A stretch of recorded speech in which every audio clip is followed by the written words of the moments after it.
Como vencer um debate? Como saber quem venceu um debate? Isso parece um pouco perguntas que no final das contas são subjetivas ou que levam direto para torcidas, né? Mas na verdade não é. Existe um fator que faz a percepção geral mostrar que você ganhou, que perdeu um debate.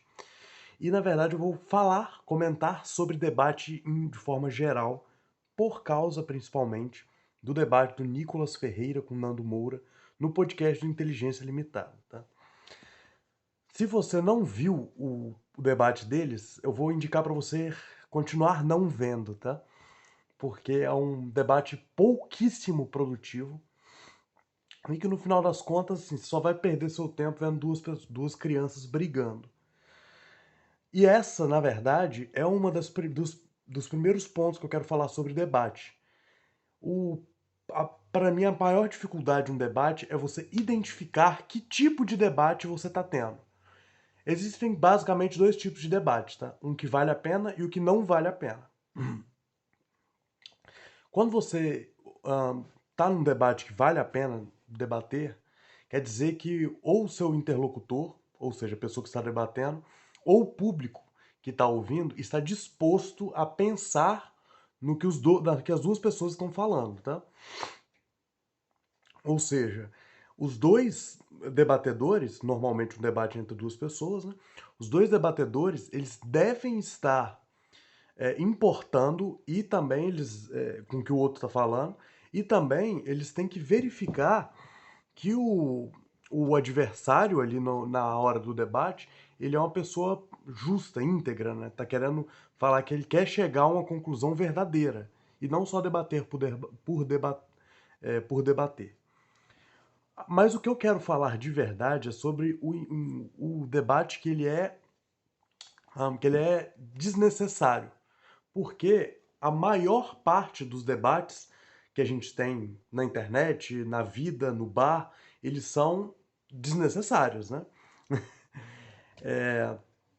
Ninguém ali tá querendo chegar numa conclusão muito filosófica e tal. E eu vou dar algumas dicas para vocês de não só como ganhar esses debates, que não são válidos, tá? Mas de vocês não perderem esses debates. Para quê? Para você querer saber mais que a outra pessoa, nesse caso, você provavelmente também é uma pessoa que não vale a pena debater, tá? Mas principalmente para vocês entenderem que as pessoas usam esse tipo de argumento que a gente chama de falácia, né? Que são argumentos que não são válidos, mas mesmo eles sendo argumentos que não são válidos, eles convencem e enganam as pessoas, tá?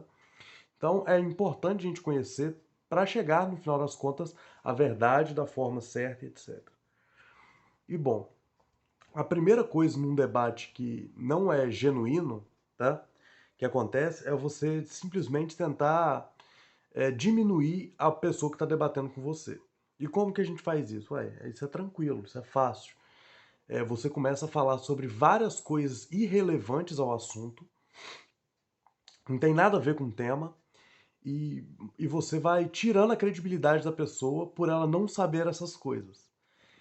Então você fala, por exemplo, uma coisa que é simples, mas que não tem nada a ver. No debate do Nicolas Ferreira com o Nando Moura, eles estavam debatendo o governo Bolsonaro. E qual foi o primeiro ataque? Só para deixar claro, tá? Esse debate, a primeira coisa que a gente tem que pensar é, ele é um debate que é válido ou ele é um debate que ele é inválido? Obviamente que é um debate inválido. Porque só porque são dois vermes debatendo, sim, um dos motivos é esse. Mas que na verdade ali era um debate de ego. Eles não estavam ali para discutir nenhuma ideia, ninguém vai mudar a cabeça de ninguém ali, tá? Aquilo ali na verdade era um show de entretenimento. E uma batalha de ego é como se fosse, na verdade, um ringue onde os dois iam se bater, só que através da língua, não através dos punhos e das pernas, né?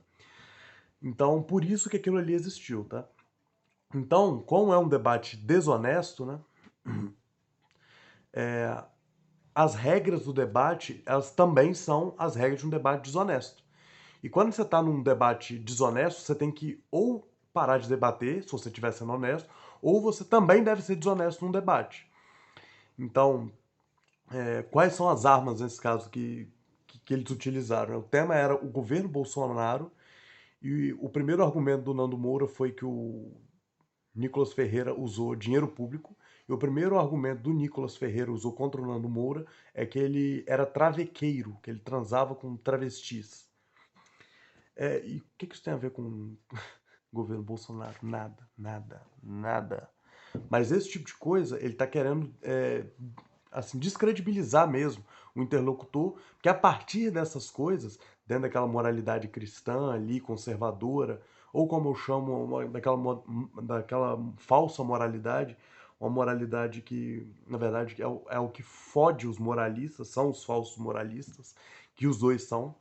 Então, o Nicolas Ferreira é o cara que fala que essa pessoa é cristã, essa pessoa não é cristã, né? Então, assim, ele é o juiz, né, que define o que é cristão e o que não é. E o Nando Moura é o cara que quando ele ataca muito, muito de forma muito feroz, né? E quando ele é atacado, ele é uma dama em perigo, né? Então, assim, duas pessoas desonestas. Então, eles estavam fazendo as regras do debate desonesto. Só que o que o Nando Moura fez foi o seguinte: ele tentou fazer uma coisa que também é uma técnica de debate, tá?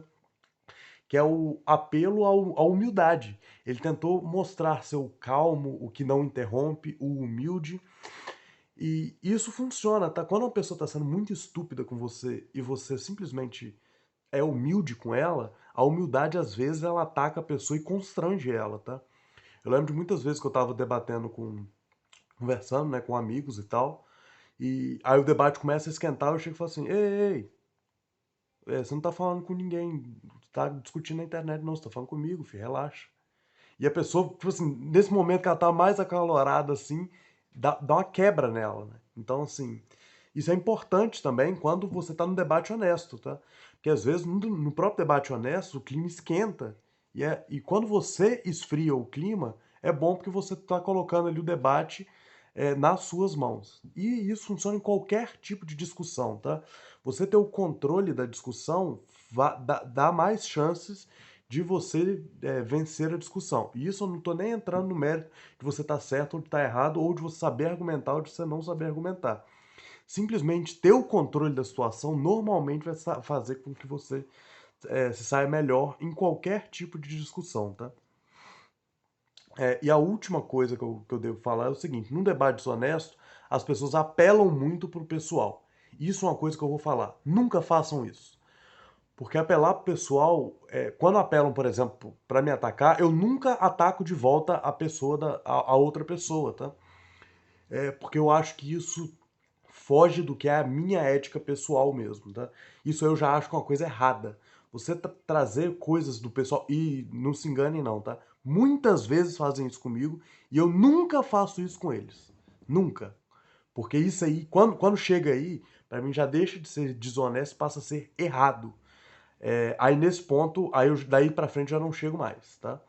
E eu também falo pra vocês não chegarem, porque aí vocês vão perder um debatedor, um interlocutor, e aí vocês vão ganhar um inimigo. Aí já é uma outra situação, não é mais um debate e tal. É claro que eu sempre tento fazer debates racionais, só que tem hora que não, realmente não dá.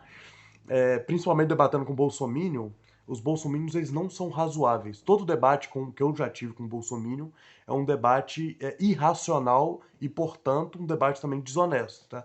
E como é um debate desonesto, eu uso falácias desonestas para debater com ele. Mas por que você debate com bolsominions, Lu? Você não vai mudar a opinião deles, verdade? Só que nem todo debate é para você mudar a opinião do seu interlocutor. Inclusive, raramente você vai mudar. Quando é um debate honesto, você faz o outro refletir e tal. E é muito interessante também você escolher os seus debatedores, porque os debatedores, por exemplo, que o Kant tinha era Hegel, era Descartes. Então, assim, eram pessoas que também fizeram Kant crescer. Você escolheu as pessoas que debatem com vocês, e eu tenho amigos brilhantes que debatem comigo, assim, e obviamente eu perco vários deles e tal, ganho a maioria, tá? É,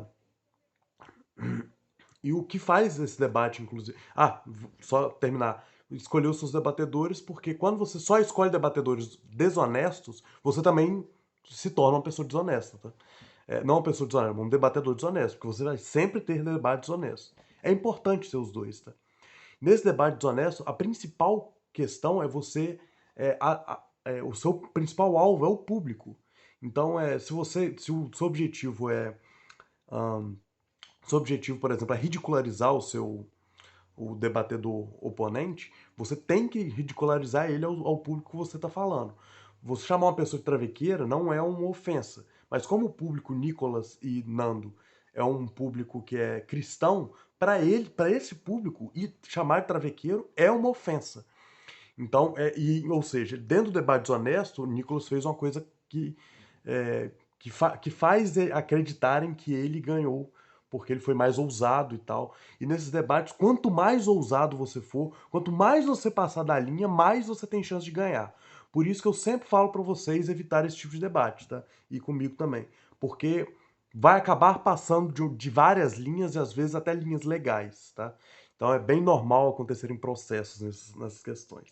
E normalmente, quem ganha o debate? O debate honesto ganha quando você consegue fazer um ciclo racional. Você consegue fazer o começo, meio e fim, e você entender que a ideia foi passada e todos os contrapontos, se você ter uma argumentação, uma síntese, uma antítese e uma. Esqueci agora a outra. Que vergonha. E o debate desonesto, normalmente, como você sabe que ganhou? Quando o público te dá essa questão. E sério, você vai depender de democracia para falar quem ganhou um debate? Isso é errado. Porque a forma de vencer um debate é a razão. O debate precisa existir para ser razoável, tá? E a última importância do debate que eu vou dizer é que é o seguinte: você nunca sabe até onde alcança essas ideias, né? Então, ter debates sobre coisas, sobre absurdos que hoje em dia são normais é importante, tá? Eu nunca vou deixar, por exemplo, de falar que as coisas erradas são erradas. Eu nunca vou deixar de dizer, por exemplo, só porque está um público ruim ou porque é chato e tal, que, por exemplo, o Bolsonaro é um merda, independente do que acontecer, tá? Então, assim, os debates são importantes. Eu cresci, por exemplo, na minha vida cristã, vendo debates, principalmente do William Lane Craig, que é um cara brilhante. Eu conheci o George Orwell por causa de um debate. Então, assim, eu gosto de debater também. Debater e falar sozinho não é a mesma coisa. Hoje em dia eu prefiro falar sozinho, porque a maioria dos debates que existem de forma pública são debates desonestos. E por isso que eu escolho falar sozinho, porque eu acho que eu ensino e eu aprendo melhor falando sozinho. E eu acho mais producente também, tanto para mim quanto para vocês. E vocês querem debater melhor? Eu vou indicar o livro para vocês, A Arte de Ter Razão, do Arthur Schopenhauer, que vai te dizer várias estratégias que você não deve cair e que você deve usar para ganhar um debate e também para você não perder o debate. Que às vezes, quando você tem razão, não perder é tão importante quanto ganhar, tá? E é isso, vídeo ficou longo. Leiam, porque a mente precisa de livros, assim como a espada precisa da pedra para ser bem afiada.